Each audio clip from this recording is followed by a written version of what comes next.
అనుకుని ఉన్నాము.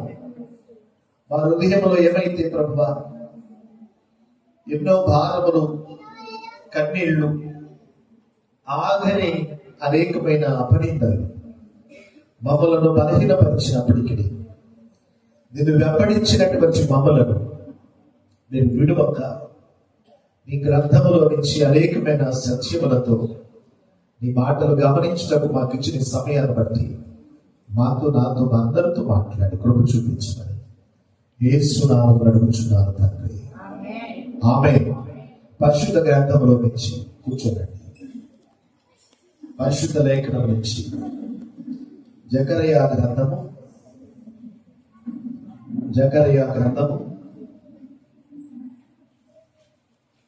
9వ అధ్యాయము 12వ వచనం. 9వ అధ్యాయము 12వ వచనం.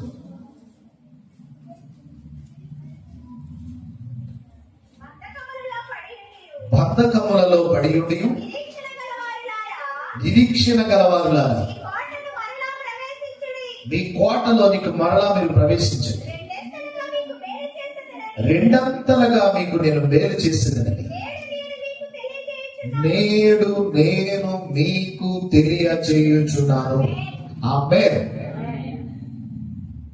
దేవుని బిడ్డలమైన మనం ఈ భూమి మీద నిందలు, అవమానాలు, ఎన్నో బంధకాలు,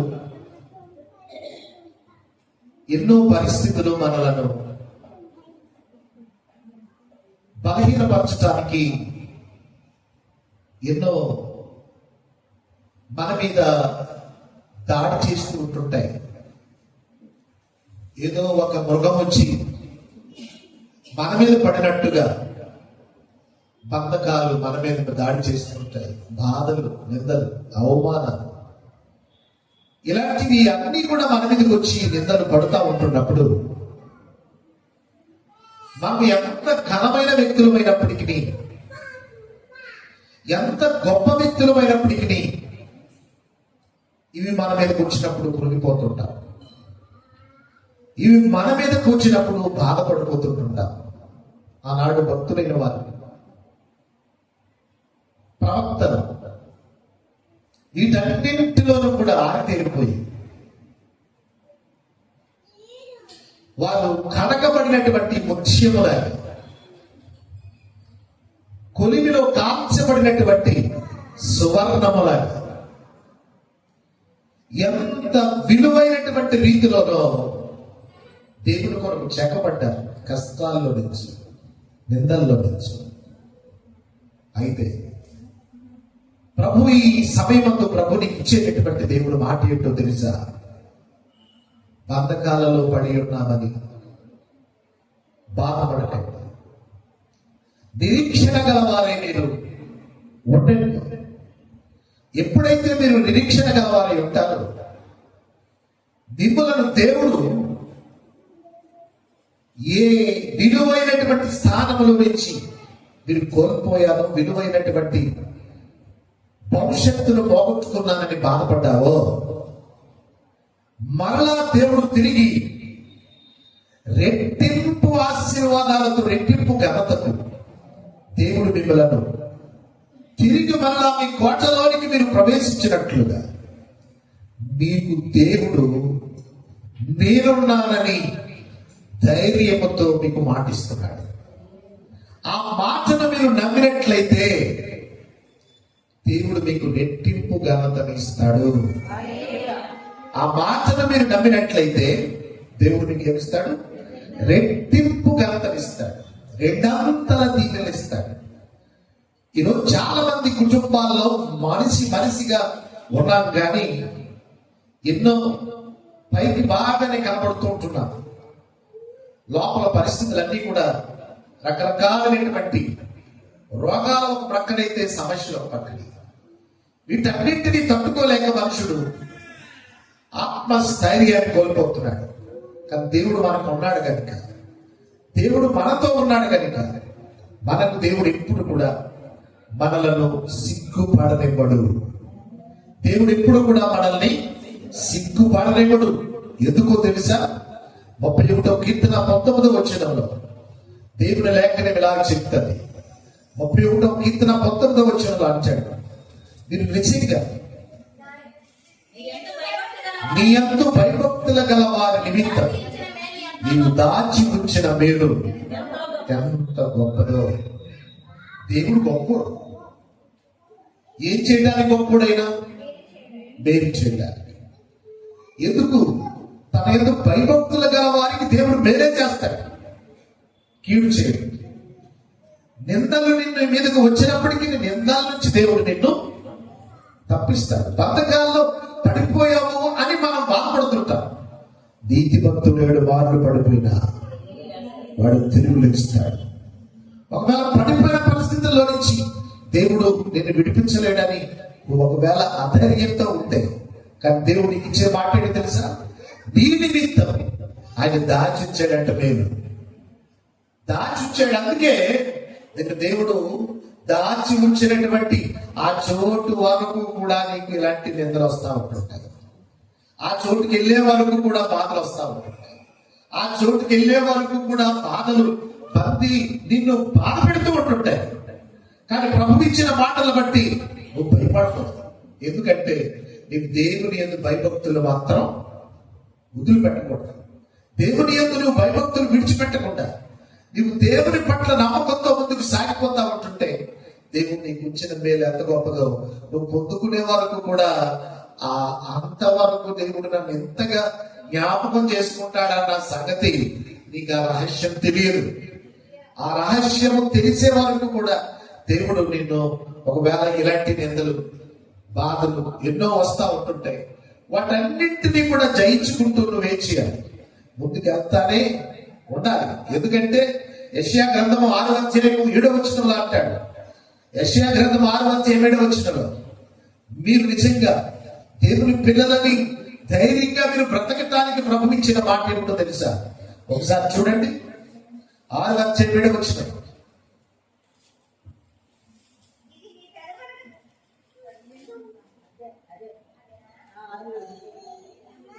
అక్కడ ఒక మాట ఉంటుంది, మీ అవమానమునకు ప్రతిగా. చక్కని మాట ఉంటుంది. 46వ అధ్యాయం అనుకుంటాను.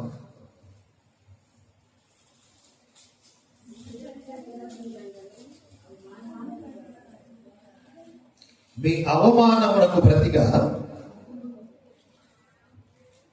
ఒకసారి చూడండి.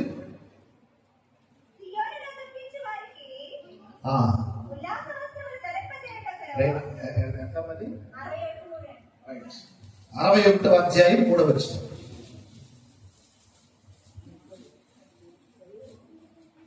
చదవండి. ఉల్లాస వస్త్రములు ధరింప చేయటం, బూడిదకు ప్రతిగా భూదండను, దుఃఖమునకు ప్రతిగా ఆనంద తైలమును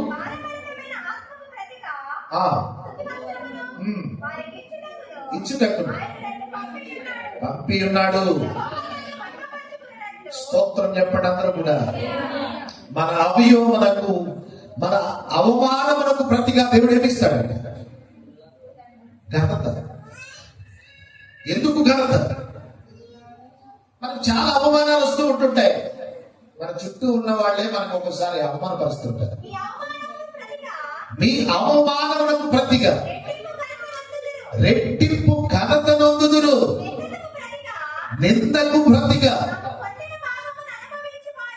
ఏం పొందుతారు? తాము అనుభవించిన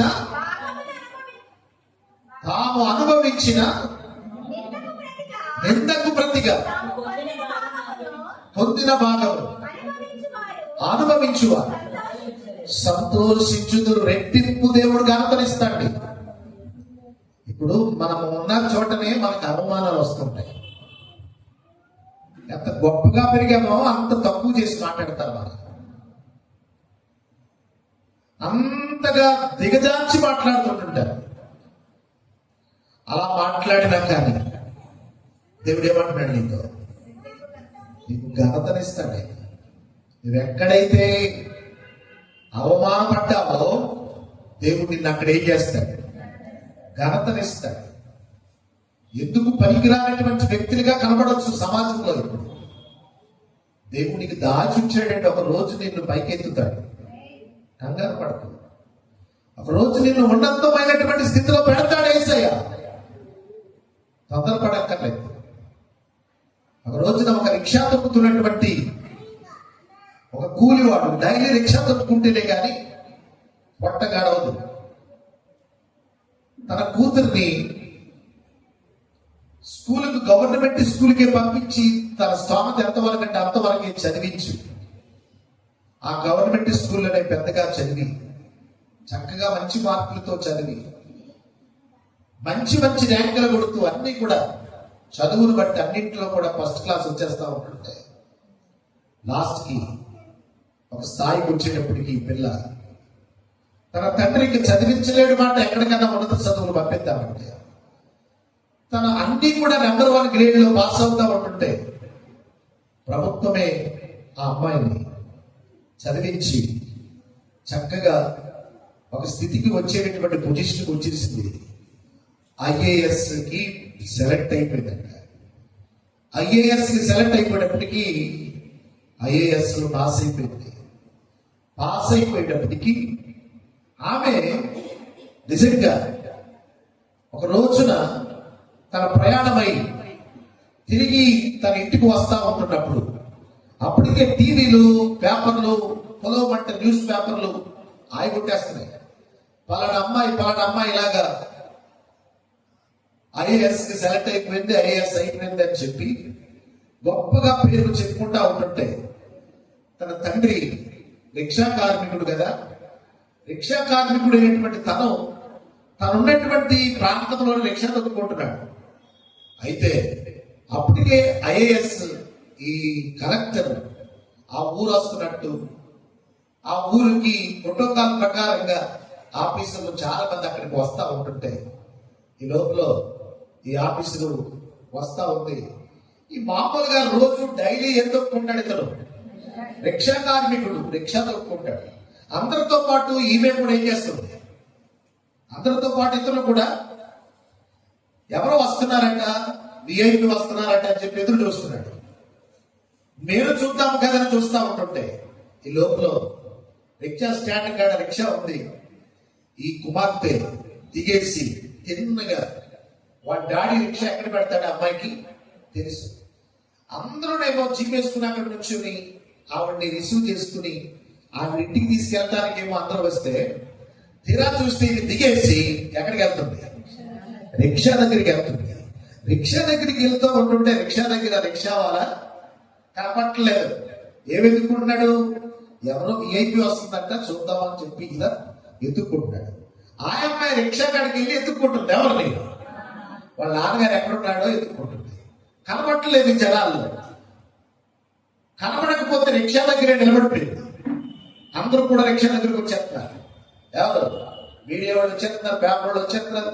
అందరూ వచ్చేస్తా ఉంటుంటే తిరుగుతూ ఎక్కడ అనేది కనబడట్లేదు అని డాడీ. కనబడకపోతే వాళ్ళ డాడీ ఎక్కడున్నప్పటికీ ఆమెకు తెలీదా? చీపురు బట్టలతో ఉన్నాడు. చెదిరిపోయినటువంటి చీపురు తలతో ఉన్నాడు. నిజంగా చెమట ఎక్కువై చాలా అసహ్యంగా కనపడుతున్నాడు. ఆ వ్యక్తిని వెంటనే చూసి డాడీని గుర్తుపట్టి పిలిచింది. డాడీ అని గట్టిగా కేక వేసింది. ఎక్కడో ఉన్న వ్యక్తి తన కూతురు స్వరాన్ని గుర్తించాడు. అయ్యి బాబాయ్, నా కుమార్తె కలెక్టర్ అయినట్టుగా కూడా ఆ దీనుడికి తెలియదు. చదువుకుంటుందని తెలుసు తప్ప ఆ స్థాయిలో ఉన్నదన్న సంగతి తెలియకపోతే వెంటనే గంతులు వేసుకుంటూ కూతురు దగ్గరికి వచ్చాడు. వచ్చేటప్పుడు కూతురు తన తండ్రిని కౌగిలించుకుని వెంటనే తన పాదాల మీద పడి సంతోషంతో ఆనంద బాష్పాలతో కన్నీళ్లు కారుస్తుందామె. తన కూతుర్ని కూడా పట్టుకుని వేడి చేస్తున్నాడు.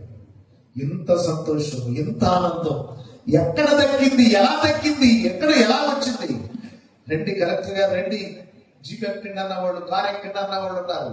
కానీ అమ్మాయి అన్నది లేదు, ఏమి ఎక్కదు.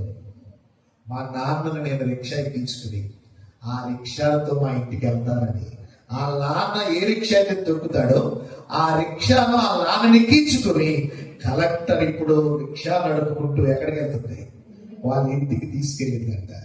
అంటే దేవుడు ఏ స్థాయి నుంచి దేవుడు ఏ స్థాయికి తీసుకెళ్ళగలగరు అన్నది ఇది దైవ చిత్తం. ఎందుకంటే నీ దీన స్థితిని చూసి దేవుడు జ్ఞాపకం చేసుకుంటాడు, నీ దారిద్రతను చూసి దేవుడు జ్ఞాపకం చేసుకుంటాడు.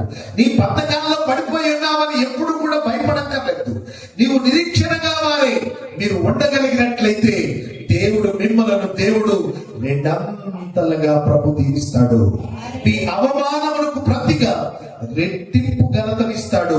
యోబు గ్రంథం 42వ అధ్యాయము 10వ వచనంలో ఒక మాట ఉంటుంది. అక్కడ భక్తుడైనటువంటి యోబు ఎన్నో అవమానాలు, ఎన్నో బాధలు, ఎన్నో చింత వేదన.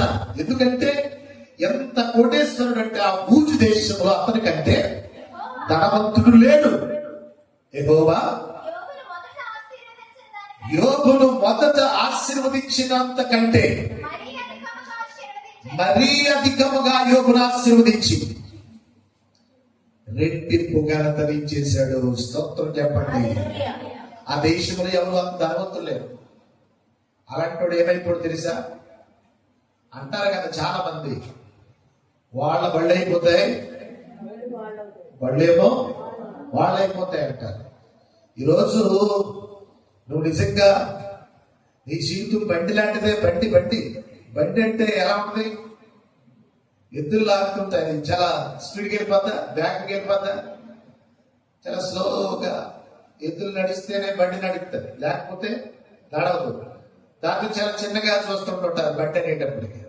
అదే వాడనుకోండి ఎంత ఉంటుంది, చాలా పెద్దది ఉంటుంది. మరి నీ జీవితంలో ఈరోజు చూసుకోవడానికి, చూడటానికి, చెప్పుకోవడానికి చాలా చిన్నగా ఉన్నావు.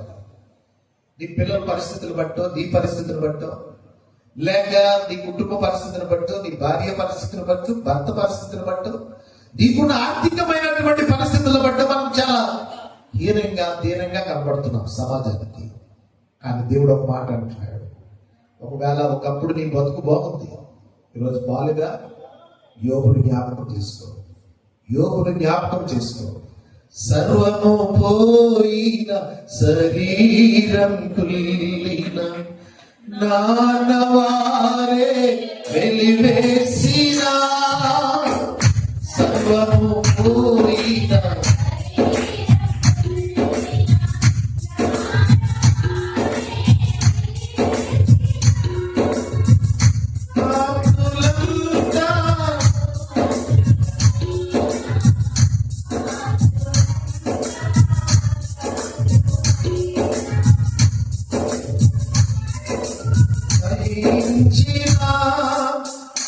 యోబులో నేనేమైనా ప్రభువా ఇస్తాను, అమ్మేమున్నా ప్రభువా నేనేమైనా ప్రభువా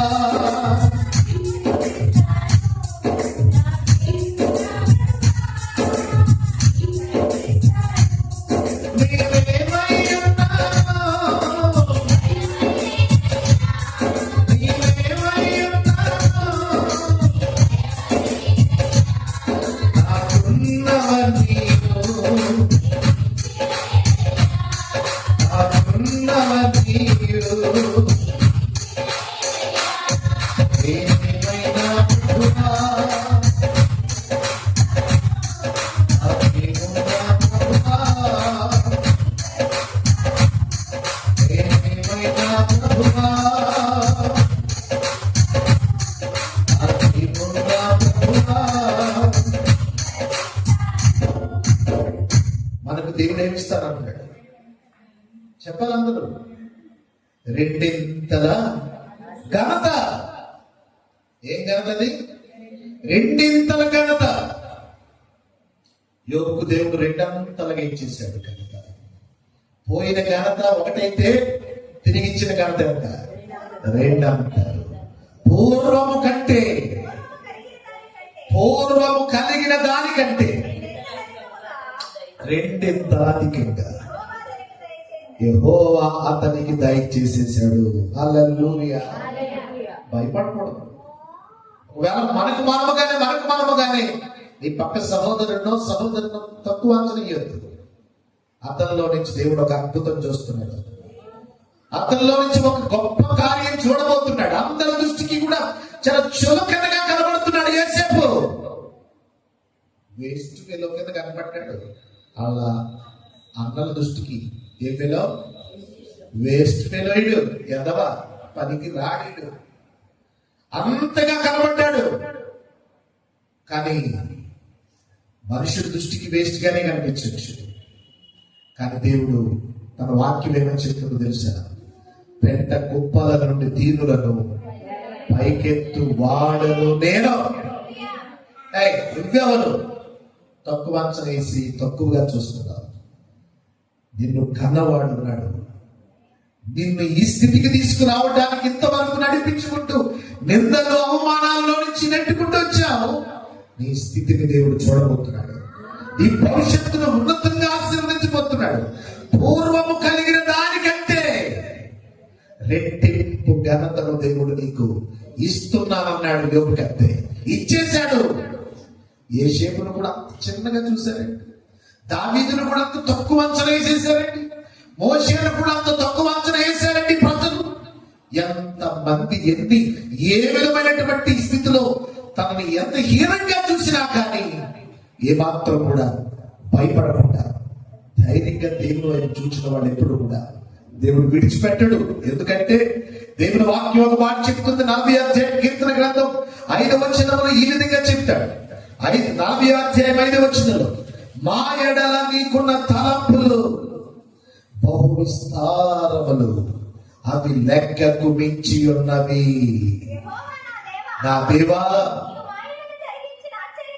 మీరు మా ఎడల జరిగించిన, వింటున్నారా? దేవుడు ఎంత రెట్టింపు ఘనత నీకు ఇవ్వబోతున్నాడు నమ్మినట్లయితే మా ఎడల నీవుచ్చినటువంటి ఘనతను, ఆశ్చర్య కార్యములను, మా ఎడల నీకున్న తలంపులు బహు విస్తారములు, వాటిని వివరించి చెప్పజాలకుంటున్నా. అవి అంత లెక్కకు నువ్వు లెక్క లేనంతగా, లెక్క పెట్టలేనంతగా నీ కార్యములు నా పట్ల నువ్వు చేయించున్నావు. హల్లెలూయా. నమ్మంతే. చాలా మంది యేసయ్య దగ్గరకు వస్తారు కానీ నమ్మరు. యేసయ్యని ఆరాధిస్తారు కానీ నమ్మరు. ఎందుకు చేత? వాడి జీవితంలో చాలా విషయాల్లో మనం అనుకుంటా ఉంటాము కానీ ముందుకు వెళ్ళడానికి భయపడుతూ ఉంటుంటాం. కానీ రెట్టింపు ఘనతనిచ్చేవాడు నా యేసయ్య ఉన్నాడు. రెట్టింపు ఘనతనిచ్చేవాడు నా యేసయ్య ఉన్నాడు. బంధకాలలో పడి ఉన్నటువంటి వాళ్ళారా, నీ కోటలోనికి దేవుడు మరలా మిమ్మల్ని ఏం చేయబోతున్నాడు? ప్రవేశింపబోతున్నాడు. మిమ్మల్ని ఆశీర్వదించబోతున్నాడు. మిమ్మల్ని దీవించబోతున్నాడు. మిమ్మల్ని బలపరచబోతున్నాడు. మీ నిందలన్నిటినీ పోగొట్టబోతున్నాడు. మీకున్న నిందలకు బదులుగా రెట్టింపు ఘనతనివ్వబోతున్నాడు. పూర్వము కంటే ఇప్పుడు ఇంకా అధికముగా దేవుడు మీకు ఇవ్వబోతున్నాడు. భయపడకండి, ధైర్యంగా ఉండండి, విశ్వాసంతో దేవుని మీద నమ్మకంతో బ్రతకండి. ప్రభు మిమ్మల్ని ఉన్నతంగా ఆశీర్వదించబోతున్నాడు.